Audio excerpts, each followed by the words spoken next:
അൽ അഹദുൽ ഗസ്നവി വൽ ഘൂരി വ ദൗലത്തുൽ മമാലിക്. ഗസ്നവിയാക്കളുടെ ഭരണം, പിന്നെ ഘോരികളുടെ കാലഘട്ടം, മമാലിക്കിൻ്റെ അധികാരം, ഇതിനെക്കുറിച്ചാണ് ഇവിടെ പറയുന്നത്. ഇസ്തമറ ഹുക്കുമുൽ മുലൂക്കിൽ ഗസ്നവിയീൻ. ഗസ്നവിയാക്കളുടെ രാജഭരണം സ്ഥിരപ്പെട്ടത് മിൻ സനത്തി 997 മുതൽ ഹത്ത 1152 വരെയാണ്. വഖദ് ളൗഫത്തുൽ ലുഗത്തുൽ അറബിയ്യത്തു ഫി ഹാദൽ അഹദ്. ഈ കാലഘട്ടത്തിൽ അറബി ഭാഷ വളരെ ബലഹീനമായിപ്പോയി. വഹ്തല്ലത്ത് മക്കാനഹൽ ഫാരിസിയ്യത്തു. അതിൻ്റെ സ്ഥാനത്ത് ഫാരിസി ഭാഷ, പേർഷ്യൻ ഭാഷയാണ് നിന്നത്. അല്ലത്തി ഹമലഹൽ ഗസ്നവിയ്യൂൻ. ഗസ്നവിയാക്കൾക്ക് അറിയുമായിരുന്ന ഭാഷയായിരുന്നു പേർഷ്യൻ ഭാഷ. അപ്പോൾ ഫാരിസി ഭാഷക്കാണ് അറബി ഭാഷയേക്കാളും സ്ഥാനമുണ്ടായിരുന്നത് ഗസ്നവിയാക്കളുടെ കാലഘട്ടത്തിൽ. ഇല്ല പക്ഷേ അന്ന ഉലമാൽ അറബിയത്തി. അറബി പണ്ഡിതന്മാർ വല്ലു യക്തുബൂന ഫിഹ. അറബിയിൽ തന്നെ എഴുതാൻ വേണ്ടി തുടങ്ങി. ഒമിൻഹും അവരിൽപ്പെട്ടവരാണ് അർ റഹാലത്തു വൽ മുഅർരിഖു. യാത്രാ വിവരണം എഴുതുന്ന ആളും താരീഖ് ചരിത്രം എഴുതുന്ന ആളാണ് അൽ മഷ്ഹൂർ അബൂൽ റൈഹാനുൽ ബീറൂനി എന്ന് പറയുന്ന പണ്ഡിതൻ. അല്ലതി അഖാമ ഫിൽ ഹിന്ദി സുഹാ അഖദൈൻ. അയാൾ ഇന്ത്യയിലുണ്ടായിരുന്നു. വഅല്ലഫ കിതാബുൽ ഹിന്ദ് എന്ന് പറയുന്നൊരു കിതാബ് അദ്ദേഹം ഉണ്ടാക്കി. വഹുവൽ മസ്ദറുൽ മൗസൂഖു ഫി താരീഖിൽ ഹിന്ദിൽ ഖദീം. ഇന്ത്യയുടെ പണ്ടത്തെ ചരിത്രം കണ്ടു പഠിക്കാൻ വേണ്ടിയുള്ള ഒരു പ്രശസ്തമായൊരു പുസ്തകമാണ് ഏത്? കിതാബുൽ ഹിന്ദ് എന്ന് പറയുന്ന അബൂ റൈഹാനുൽ ബീറൂനിയുടെ പുസ്തകം. അദ്ദേഹം അറബിയിൽ തന്നെയാണ് എഴുതിയത്. ഗസ്നവി കാലഘട്ടത്തിലാണ് അദ്ദേഹം ഉണ്ടായിരുന്നത്.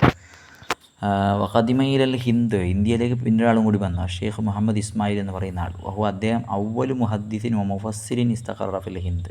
ഇന്ത്യയിൽ താമസിച്ച ആദ്യത്തെ മുഫസ്സിറും മുഹദ്ദിസും കൂടിയാണ് അദ്ദേഹം, ഷെയ്ഖ് മുഹമ്മദ് ഇസ്മായിൽ. കമാഷഫി റിഹാബിഹ ഷായർ അൽ അറബി അൽ മഷ്ഹൂർ. അദ്ദേഹത്തിൻ്റെ കൂടെ തന്നെ ജീവിച്ച ഒരാളായിരുന്നു ആര്? മസ്ഊദ് ബിനു സഅദ് ബിനു സൽമാനുൽ ലാഹൂരി എന്ന് പറയുന്ന ഷായർ. അപ്പോൾ ഇവരുടെ പേരുകളും ഇവരുടെ കാലഘട്ടവും കൂടി പഠിച്ചു വെക്കാം. വഹക്കമൽ ഗോരിയൂന. അതിനുശേഷം വരുന്ന ആൾക്കാരാണ് ഗോരികൾ. സുഹാ ഇഷ്രീന സന. അവർ ഭരിച്ചത് 20 വർഷങ്ങളോളമാണ്. മിൻസനത്തി 1186 മുതൽ 1206 വരെ. സുമജാദ് ദൗലത്തുൽ മമാലിക്. അത് കഴിഞ്ഞ ശേഷം മമാലിക്കിൻ്റെ ഭരണമാണ്. ഹക്കമു 85 സന. 85 വർഷം അവർ ഭരിച്ചു. ഫി ഹാദൽ അഹദി. ഈ കാലഘട്ടത്തിൽ അസ്ബഹത്ത് മദീനത്തു ദഹ്ലി. ഡൽഹി പട്ടണം ആയിത്തീർന്നു. മിൻ അക്ബരി മറാക്കിസുൽ ഉലൂമിൽ ഇസ്ലാമിയ. ഇസ്ലാമിക വിജ്ഞാനത്തിൻ്റെ വലിയൊരു കേന്ദ്രമായിത്തീർന്നു. വക്കാനത്ത് ആസിമത്തുൽ മലിക് ഖുതുബുദ്ദീൻ എന്ന് പറയുന്ന രാജാവിൻ്റെ എന്തായിരുന്നു? ക്യാപിറ്റലായിരുന്നു ഡൽഹി. വയസിഫുലന അഹദു ഷുഅറാ ഇസ്തിഹാറഹ കമായലി. ഷായറുകളിൽപ്പെട്ട ഒരാൾ ഈ ഡൽഹിയെക്കുറിച്ച്, അപ്പോഴത്തെ ഡൽഹിയെക്കുറിച്ച് നമുക്ക് വിശദീകരിച്ച് തരുന്നുണ്ട്.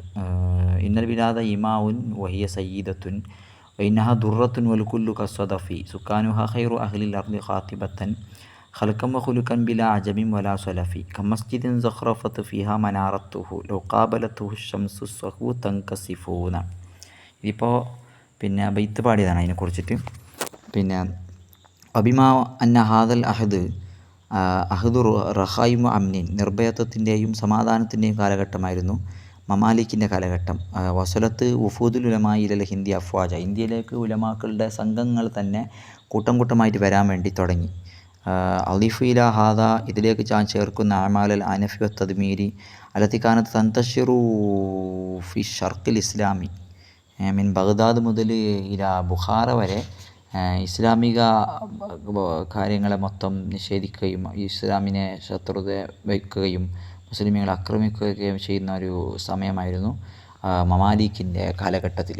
ഇന്ത്യയിൽ മമാലിക്കുകൾ ഭരിക്കുന്ന കാലഘട്ടത്തിൽ ഐദി തത്താർ എന്ന് പറയുന്ന ഒരു രാജാവിൻ്റെ കൈകളിൽ ഭരണമുണ്ടായിരുന്നു. ബുഖാറ വരെ, ബഗ്ദാദ് മുതൽ പണ്ഡിതന്മാർക്കൊക്കെ ജീവിക്കാൻ കഴിയാത്ത ഒരു അവസ്ഥ അന്നുണ്ടായിരുന്നു. മിമ്മാ ജഅലൽ ഉലമാ യഫിറൂന ബിദീനിഹിം. പണ്ഡിതന്മാരൊക്കെ അവരുടെ ദീനും കൊണ്ട് ഓടാൻ തുടങ്ങിയ ഒരു സമയമാണ്. വഇൽമിഹിം. അവരുടെ ഇൽമും കൊണ്ട്. ഇലാ ഹൈസു യജിദൂന റാഹത്തൻ വറൗഹ. എവിടെയാണ് സമാധാനം കിട്ടുന്നത് അവിടേക്ക് ഓടുന്നൊരു സമയമായിരുന്നു ആ സമയത്ത് അവർ അവിടെ നിന്ന് ഓടിയെന്നാണ്. കാന യഹ്മിലൂന മഅഹും ഷൈഅൽ കസീറ മിനൽ ഉലൂമിൽ ഫാരിസിയ്യത്തി വൽ അറബിയ്യ. അറബി, പേർഷ്യൻ ഭാഷകളും ഒരുപാട് ഇൽമുകളെയും കൊണ്ടാണ് അവർ എന്താകുന്നത്? ചുമന്ന് ഓടിയിരുന്നത്. ബദറൂഹ ഫി തുറാബിൽ ഹിന്ദ്. ആ ഇൽമുകളെയൊക്കെയും പിന്നീട് അവർ വിതറിയത് ഇന്ത്യയുടെ മണ്ണിലാണ്. അനമത്ത് വ കവിയത്ത്. അങ്ങനെ ഇന്ത്യയുടെ ഇൽമുകളാൽ എന്തായി? വളർന്നു, ശക്തിയായി. ഹത്താ തഖദ്ദമത്ത് മദീനത്തു ദഹ്ലി. അങ്ങനെ പിന്നെ ഡൽഹി പട്ടണം മുന്നിട്ടു. അതല്ലത്ത് തബാഹി അക്സറുൽ മുദനി അക്ബറുൽ മുദനിൽ ഇസ്ലാമിയ ഇസ്ലാമിക പട്ടണങ്ങളിൽ വെച്ച് ഏറ്റവും വലിയ ഒരു പട്ടണമായി ഡൽഹി പട്ടണം മാറി എന്നാണ്. മിമിസ്ലി ബഗ്ദാദ് വൽ ഖാഹിറ വ കുർത്തുബ പോലത്തെ നാട്ടിൽ നിന്ന് ഈടുക്ക് വന്നിട്ട് ബഗ്ദാദ് കാഹിറ കൈറോ കുർത്തുബ കോർഡോവ. അപ്പോൾ ഈ നാട്ടിൽ നിന്നാണ് പണ്ഡിതന്മാരൊക്കെ അന്ന് ഓടി വന്നത് ഇങ്ങോട്ട്. ഒമിന ബറസുലുമായി പണ്ഡിതന്മാരിൽ വളരെ പ്രമുഖന്മാരിൽപ്പെട്ടവരാണ് അഖ്തിനാദ സമയത്ത് അഷേഖ് അൽ ഹസൻ ബിൻ മുഹമ്മദ് ബിൻ അൽ ഹസൻ സ്വാഗാനി അൽ ലാഹൂരി. അദ്ദേഹം മുഹദ്ദിസാണ്, ഫഖീഹാണ്, ലുഗവിയാണ്, പിന്നെ അഷഹീർ പ്രസിദ്ധനാണ് അദ്ദേഹം. പിന്നെ അൽ ഉബാബു സാഹിർ വൽ ലുബാബുൽ ഫാഹിർ എന്ന് പറയുന്ന ഒരു കിതാബാണത് അദ്ദേഹം എഴുതിയിട്ടുണ്ട്. ഫി 20 മുജല്ലദൻ 20 മുജല്ലദ് ജുസുകളുണ്ട് കേട്ടോ. അത് ഓർമ്മിച്ചേക്കാം. വലഹു കിതാബുൻ ആഖർ ഫിൽ ഹദീസ്, ഹദീസിൽ പിന്നൊരു കിതാബ് അയാൾക്കുണ്ട്. വഹുവ മശാരിഖുൽ അൻവാറുൻ നബവിയ്യ മിൻ സിഹായിൽ അഖ്ബാരി മുസ്തഫവിയ്യ എന്ന് പറയുന്ന ഒരു കിതാബും കൂടി അഷേഖ് അൽ ഹസൻ ബിൻ മുഹമ്മദ് ബിൻ അൽ ഹസൻ സ്വഗാനി അൽ ലാഹൂരി എന്ന ആൾക്ക് ഉണ്ട്. യോതബർ കൊല്ലുമുന്നുമ ഈ രണ്ട് കിതാബുകളും മർജിയൻ മൗസൂഖം ബിഹി ഫിൽ ലുഗത്തി വൽ ഇൽമുൽ ഹദീസ്, ഇൽമുൽ ഹദീസിലും ഭാഷാ പഠനത്തിലും രണ്ടിലും പ്രധാനപ്പെട്ട കിതാബുകളാണ് ഈ രണ്ടെണ്ണം. ഓക്കെ. വഫി അഹദി ഖുതുബുദ്ദീൻ എന്ന രാജാവിൻ്റെ കാലഘട്ടത്തിൽ തമ്മ ബിനാവ് മനാറത്ത് ഖുതുബുൽ മാറൂഫ, അറിയപ്പെട്ട ഖുതുബ് മിനാറിൻ്റെ പണി പൂർത്തിയായി. വഹിയാത്തുവൽ മനാറത്തും ഫിൽ ആലം, ലോകത്തിലുള്ള ഏറ്റവും വലിയ മിനാരമാണ് ഖുതുബ് മിനാർ.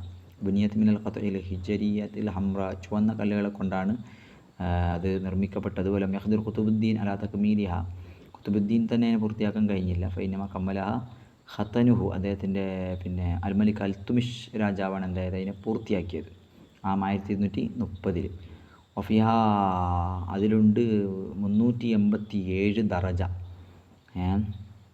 പിന്നെ പടികൾ, ചവിട്ടുപടികളുണ്ട്. അബുലോ ഇർത്തിഫാവ്, അതിൻ്റെ ഉയരം എത്തുന്നുണ്ട് ഹവാലൈ 773 മീറ്റർ മിത്രൻ ഫി 5 തവാബിഖ്, 5 തട്ടുകളിലായിട്ട് 73 മീറ്റർ, അങ്ങനെ 5 തട്ടുകളിലായിട്ട് എന്തുണ്ട് നീളം, ഇങ്ങനെ 73 മീറ്റർ ഇങ്ങനെ നീളത്തോടുകൂടി 5 തട്ടുകളിലായിട്ട് അതിൻ്റെ ഉയരം നമുക്ക് കാണാൻ കഴിയും. ഇത് ഖുതുബ് മിനാറിനെ കുറിച്ചിട്ടാണ് ഓർമ്മപ്പെടുത്തിയതാണ്. ഇതാണ് പിന്നെ അഹദുൽ ഗസ്നവിയീൻ വൽ ഗൂരി വൽ ദൗലത്തുൽ മമാലിക്കിനെ കുറിച്ച് നമുക്ക് പറയാനുള്ളത്. ഇൻഷാ അല്ലാഹ്.